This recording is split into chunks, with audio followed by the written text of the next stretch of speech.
দীর্ঘ ২ দশকের বেশি প্রথম শ্রেণীর ক্যারিয়ার শুরুটা হয়েছিল বগুড়ায়, শেষটা রাজশাহীতে। সঙ্গে আছেন শামসুর রহমান শুভ, বাংলাদেশ জাতীয় দলে খেলেছেন টেস্ট এবং ওয়ানডে ফরম্যাটে। শুভ, ধন্যবাদ আপনাকে সময় দেওয়ার জন্য। গেল ২ বছরের ক্যারিয়ারটাকে সাম আপ কীভাবে করবেন? আলহামদুলিল্লাহ, যদি এই বছরটা বাদ দিই, লাস্ট ২ বছর অনেক ভালো খেলেছি আমি। ৩টার উপরে ১০০ মেরেছি, ৫০ মেরেছি। তো আলহামদুলিল্লাহ, আল্লাহ যা দিয়েছে তার জন্য আল্লাহর কাছে লাখ লাখ শুকরিয়া। যে আসলে এই ২০ বছর অনেকেও হয়তো বা ফার্স্ট ক্লাস ক্রিকেট খেলতে পারে নাই। হ্যাঁ, তো আমাকে আল্লাহ সেই অপরচুনিটি দিচ্ছে, বা আমি নিজেকে ওইভাবে তৈরি করেছি, কষ্ট করেছি, স্যাক্রিফাইস করেছি অনেক কিছু।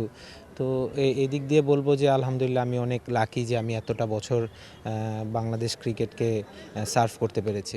বলছিলেন সার্ভ করতে পেরেছেন। যখন শেষবার মতো ব্যাটিংয়ে নামলেন, সতীর্থরা আপনাকে গার্ড অব অনার দিয়েছিল। শুভকে আমরা যেভাবে চিনি খুবই শক্ত মনের মানুষ, শুভ কখনো কাঁদে না। সেই শক্ত মনের মানুষটাও ভুল প্রমাণ করলো, মাঠে দেখলাম কাঁদলেন। দেখেন, এই একটা ইমোশন না প্রত্যেকটা প্লেয়ারের কাছে অনেক বড় কিছু। হ্যাঁ, তো আমি যখন চিন্তা করেছিলাম যে না, আমি এরকম একটা কিছু করব না, কাঁদবেনই না ভেবেছিলেন? কাঁদবো না। হ্যাঁ, কারণ যেহেতু ব্যাটিং আউট হওয়ার পরে আপনার সবাই যখন আসলো আমার কাছে হাত মিলাচ্ছে, হ্যাঁ, সবাই বলতেছে ভাই অনেক মিস করব। তো ওর পরে আসলে আমি আর পারি নাই নিজেকে কন্ট্রোল করতে। তো এটা অনেক ইমোশনের ব্যাপার। যারাই ক্রিকেট খেলে লম্বা সময় বা দেশের যে হয়ে প্রতিনিধিত্ব করে, ক্রিকেটটা সবার কাছে একটা ইমোশনের ব্যাপার। তো আমিও চেষ্টা করেছিলাম যে করব না, বাট সামহাও হয়ে গিয়েছে। তো সেটাই বলবো যে আলহামদুলিল্লাহ, আল্লাহ যা দিয়েছে তার জন্য আল্লাহর কাছে লাখ লাখ শুকরিয়া। শুভ, আমরা জানি যে আমাদের একটা বদনাম আছে বাংলাদেশের ক্রিকেটের, যে আমরা কিংবদন্তিদের সম্মান দিতে পারি না। শুভর অবসরটা রাজশাহীতে না হয়ে ঢাকায় হতে পারতো কিনা?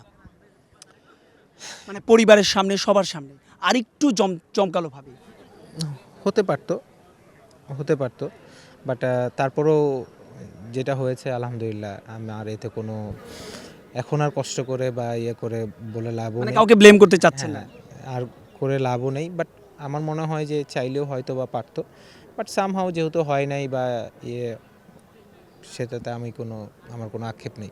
আক্ষেপ নেই বলছিলেন, কিন্তু বাংলাদেশের দর্শকদের আক্ষেপ আছে। শামসুর রহমান শুভ যেভাবে তার ক্যারিয়ারটা শুরু করেছিলেন, নিশ্চয়ই মনে আছে নিউজিল্যান্ডের সঙ্গে আমরা যখন তাদের হোয়াইট ওয়াশ করেছিলাম, সেই ফতুল্লার সেই ইনিংস এখনও দর্শকদের মন কাড়ে। শুভর কি আক্ষেপ হয় যে শুভর যে পোটেনশিয়ালিটি ছিল, শুভ সেটা থ্রো আউট করতে পারেনি? আমি মনে করি যে ওই সুযোগটা হয়তোবা আমি পাইনি। বাট যদি আমি ওই সুযোগটা পেতাম, তাইলে হয়তোবা আরেকটু ভালো হইলেও হইতে পারতো আমার ইন্টারন্যাশনাল ক্রিকেটটা। বাট যতটুকু আমি সুযোগ পেয়েছি আলহামদুলিল্লাহ, টেস্ট এবং ওয়ানডে আমার রেকর্ড আল্লাহর রহমতে খারাপ না। বাট আমি বলবো যে যেহেতু হয়নি, কেন হয়নি, কী কারণে হয়নি, সবসময় আসলে দেখেন, আমরা আসলে প্লেয়ারকেই ম্যাক্সিমাম সময় দোষারোপ করি, বাট প্লেয়ারদেরও দোষ থাকে। বাট তারপরেও যে আসলে আমাদের কালচারটারও অনেক দোষ থাকে। তো আমরা আসলে ওই জিনিসটা আসলে গ্রো করা উচিত। একটা প্লেয়ারকে আমরা কেন নিচ্ছি, কী কারণে নিচ্ছি, এনাফ সুন্দরভাবে বলা উচিত যে আমরা এই কারণে নিচ্ছি, আবার কেন বাদ দিচ্ছি সেটাও সুন্দরভাবে ওর কাছে পেশ করা উচিত। তাহলে দুই পক্ষই সুন্দরভাবে কাজটা করতে পারে, এবং প্লাস আমরা যাকেই নিচ্ছি আমরা এনাফ সুযোগ দিচ্ছি কি না সেটাও একটা ব্যাপার আছে। দেখেন, আমার সময় আসলে ওই সুযোগটা আমি পাইনি, বা আমি বাদ পড়ার পরে আমি কোনো জায়গায় কোনো কিছুতেই ক্যাম্প করতে পারিনি।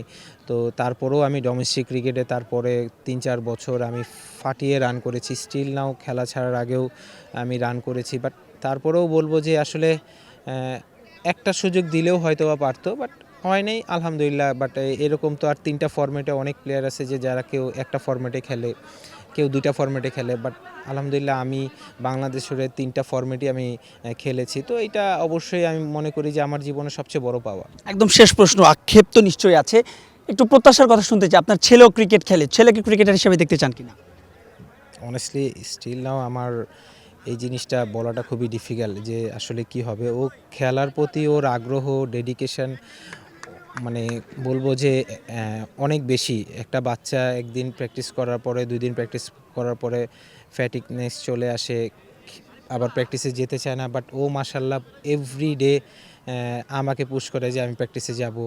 হ্যাঁ, ও নিজে ড্রাইভারকে ফোন দেয় যে টাইমলি চলে আসবেন, প্র্যাকটিসে যাব। তো এই জিনিসগুলি আপনার যখন এই বয়সে আগ্রহটা থাকবে, প্লেয়ার কি হবে না হবে সেটা অনেক পরের ব্যাপার। তো আসলে খেলাধুলার মধ্যে থাকলে শরীরটাও ভালো থাকে, মনটাও ভালো থাকে, প্লাস ও যেহেতু খেলতে চায়, আমি বলবো যে সবাই ওর জন্য দোয়া করবেন, আমার ছেলের জন্য। ও যাতে অ্যাটলিস্ট কিছু শিখতে পারে ক্রিকেট থেকে।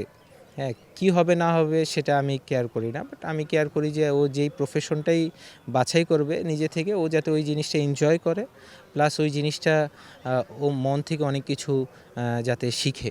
অনেক অনেক ধন্যবাদ আপনাকে। দর্শক, কথা বলছিলাম শামসুর রহমান শুভর সঙ্গে। বলছেন এখানেই শেষ নয়, নিশ্চয়ই নতুন কোনো রূপে, নতুন কোনো ভূমিকায় দেখা যাবে তাকে।